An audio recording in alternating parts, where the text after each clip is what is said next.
The story begins by showing a sweet little girl who was just 10 years old. He also had a lion on his head and wings. This girl's name is Maleficent. She is a fairy and she lives in a mysterious forest. This entire forest is filled with magic. Maleficent had never seen the outside world until now. For her, this enchanting forest was everything.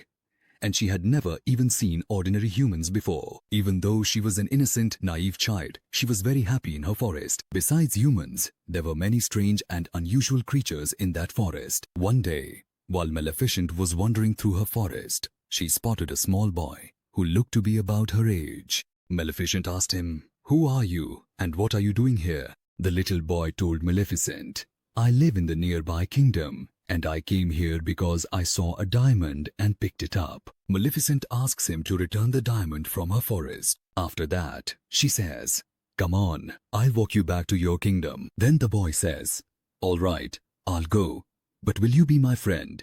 And if I come back to this forest again, can we play together?" Then Maleficent says, "This is a magical forest, so it's not really safe for you to come here, but I'll think about it." Before leaving, the two of them shake hands. At that moment, Maleficent feels a sort of electric shock. That's because the boy was wearing an iron ring, and the shock came from that. Maleficent tells him that iron burns fairies, so next time, if you come here, don't wear it. After that, the boy returns to his own kingdom. But the kingdom that the boy came from actually wanted to take over this magical kingdom, and his parents were no longer alive. But despite all this, the two of them became very good friends. And neither of them ever felt like they were from rival kingdoms. They kept playing together, and just like that, many years went by. The boy would come here every day, and the two of them would play together. As time passed, they both turned 16 and started to like each other. Maleficent began to believe that humans weren't enemies of the fairies. They are very good. She had no idea that humans could also be greedy. One day, Maleficent starts to think that it's been quite a while since the boy last came. And she remembers something else he once said. He had told her, "When I grow up, I will take over my kingdom, and I will claim this castle as well." In other words, even then, Maleficent didn't realize just how greedy that boy was. A few days later, Maleficent sees that the king from the other kingdom has come with his soldiers to seize control. Maleficent is the fairy of her forest, and she knows very well how to protect her land. She stands in their way, and by now, she is much more powerful. She tells the king, "You cannot enter here." So the king replies, "I didn't ask you for permission." And with that, he orders his men, "I want this fairy's dead body." After this, the king's army starts heading towards the forest. But strange and bizarre creatures from the forest attack the soldiers riding on horseback. Now, the king and his entire army are left badly wounded. All the people start running away in fear, realizing that this forest is magical and that coming here was a big mistake.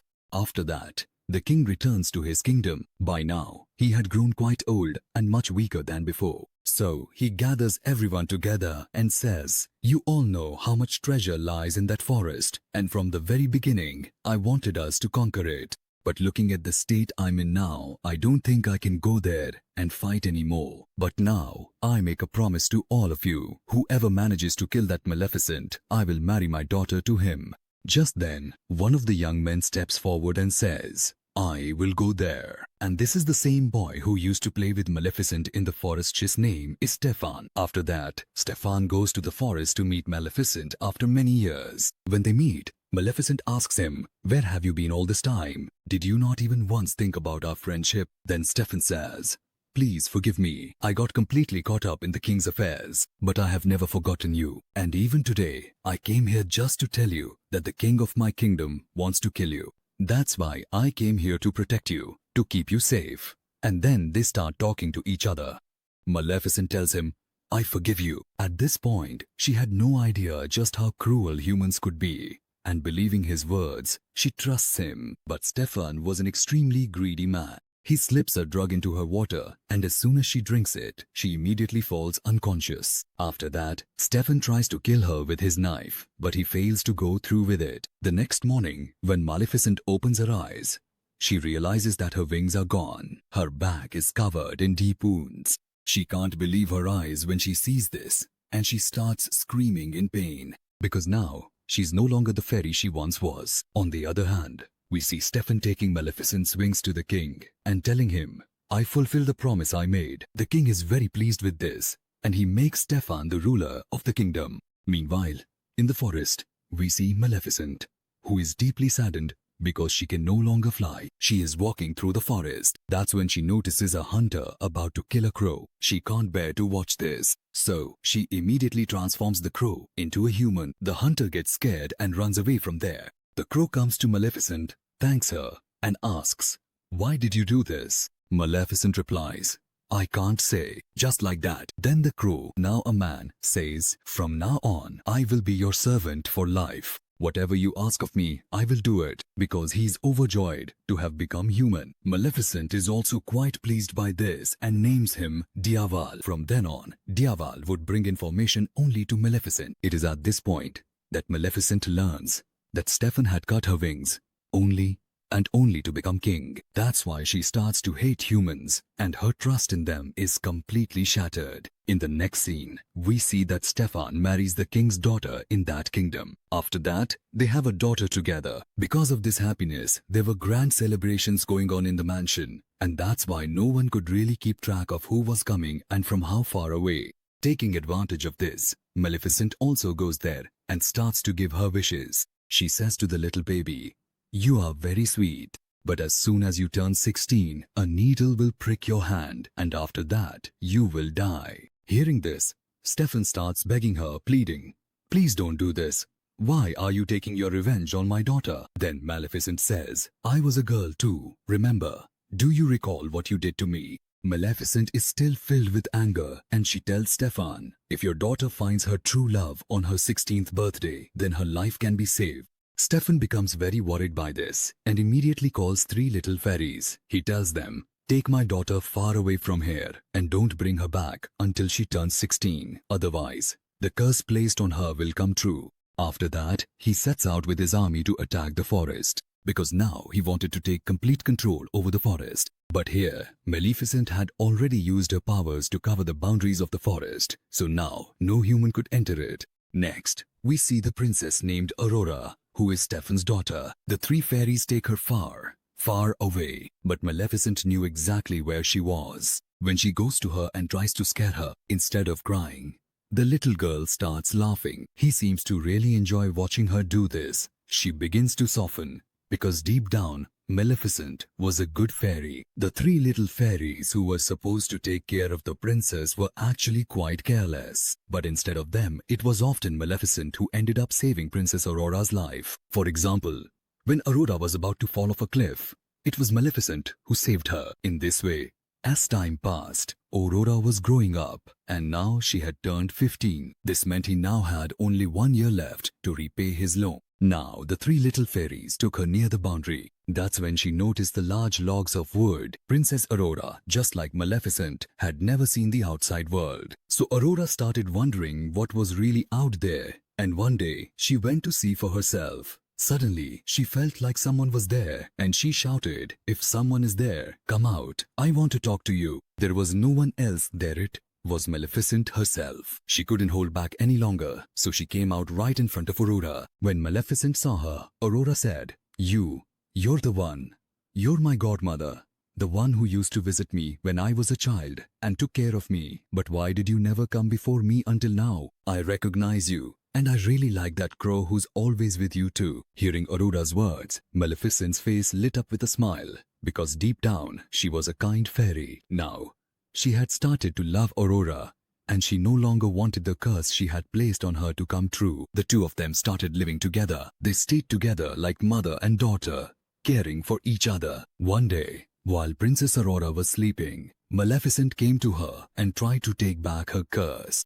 But now, she realizes that the curse she cast so many years ago cannot be undone, and this really troubles Maleficent, especially since Aurora's 16th birthday is just around the corner. So now she starts praying that she will soon find her true love so that her death can be reversed. In the morning, we see Maleficent and Aurora talking together in the forest. Princess Aurora asks Maleficent, where are your feathers? All the fairies here have wings, but you don't. Hearing this, Maleficent replies, I used to have wings too, but a human took them away from me. The one who took them I used to be very happy with him. I used to soar high up in the sky, and I miss those days a lot. As she says this, she becomes quite emotional. At that moment, Princess Aurora tries to comfort her and says, "Please, don't be upset. My stable birthday is tomorrow. If I get permission from the 3 fairies who take care of me, I'll come and stay with you." But Maleficent knew that nothing like that was going to happen until she found her true love. After that, Princess Aurora starts heading home. But on the way, she spots a young man who's incredibly handsome and charming. When the two of them look at each other, they instantly start to like one another. Anyway, after that, Princess Aurora goes straight home and tells the 3 fairies that she wants to leave now. She wanted to go far from there, to be with Maleficent. The fairies start to think that maybe she has found out the truth and is asking to go to her parents. So, the 3 fairies tell her everything honest what really happened to her. They also tell her that there is a fairy named Maleficent who wants to take her life. Hearing this, Aurora can't believe what they're saying. Feeling quite sad, she goes to Maleficent and asks her, "Is everything I heard really true?" Maleficent tells her, "Yes, it's all true. I did curse you, but now my heart has changed. I did all of this because of your father. Now, I don't want you to die either. I love you very much." But Princess Aurora is deeply hurt and leaves from there. She goes straight to her father, Stefan, and hugs him, crying. Aurora tells her dad, "I missed you all so much. I used to feel like maybe I was all alone." But now, Stefan gets extremely angry at the 3 fairies and says, "I told you to bring her back the day after her 16th birthday. So why did you bring her a day early?" Her curse was about to be lifted. Then he orders his army, "Lock her in a room where no one can reach her." But the king couldn't really stop the curse, could he? And now, as soon as Princess Aurora's 16th birthday arrives, under the influence of the curse, she herself walks over to the place where the spinning wheels are kept, with needles attached to them. Because of the debt, she touches the needle and suddenly falls unconscious and goes into a deep sleep. The king is overwhelmed with worry and starts to cry, because now his daughter is in a deep sleep, and it seems like she will never wake up again. In the next scene, we see Maleficent, who is deeply saddened by what happened to Aurora, and she calls over the same young man who had met Princess Aurora on the road that day. Maleficent thinks that maybe the two of them have started to like each other, and if this young man meets Princess Aurora, perhaps she might wake up from her sleep. So, Maleficent knocks the young man unconscious and takes him to the place where Princess Aurora is sleeping in a deep slumber. Now here, the little fairies come to King Stefan and tell him to kiss Princess Aurora on her forehead, saying that maybe she will wake up because of it. After all, you are her father, and you love her too. So maybe you are her true love. Then Stefan, angry, tells the 3 fairies, "No, I could never be anyone's true love. I was the one who betrayed Maleficent, and that's the reason all of this is happening to my daughter." And now, when Maleficent brings the boy here, he goes over to Aurora and starts looking at her. Even then, Princess Aurora does not wake up. Maleficent realizes that he is not her true love, and she starts crying a lot over this. She begins to feel the weight of her mistakes and says to Aurora, "I will miss you so much. I will really miss your smile." Saying this, Maleficent kisses her on the forehead and starts to leave. But just then, she hears a voice from behind. "Where are you going?" And it's Princess Aurora's voice. Her true love was none other than Maleficent herself, because Maleficent truly loved her from the heart. Princess Aurora tells Maleficent, "I will go with you into the forest." Maleficent is about to take her along when suddenly, Stefan's men throw a net over her. It's an iron net, which can burn fairies. Here, all the soldiers gang up and start attacking Maleficent brutally. In her anger, Maleficent transforms her raven into a dragon, and as soon as the raven becomes a dragon, it starts breathing fire from its mouth, burning all the soldiers to ashes. After that, Maleficent is freed. But just then, King Stefan arrives with his men, wearing an iron shield on his body, determined to kill Maleficent once and for all. Meanwhile, on the other side, Princess Aurora spots Maleficent's severed wing, and now the wing starts to move. It seemed as if the wing also realized that Maleficent, its master, had come near. After that, Princess Aurora sets the wing free, and it immediately flies off to join Maleficent.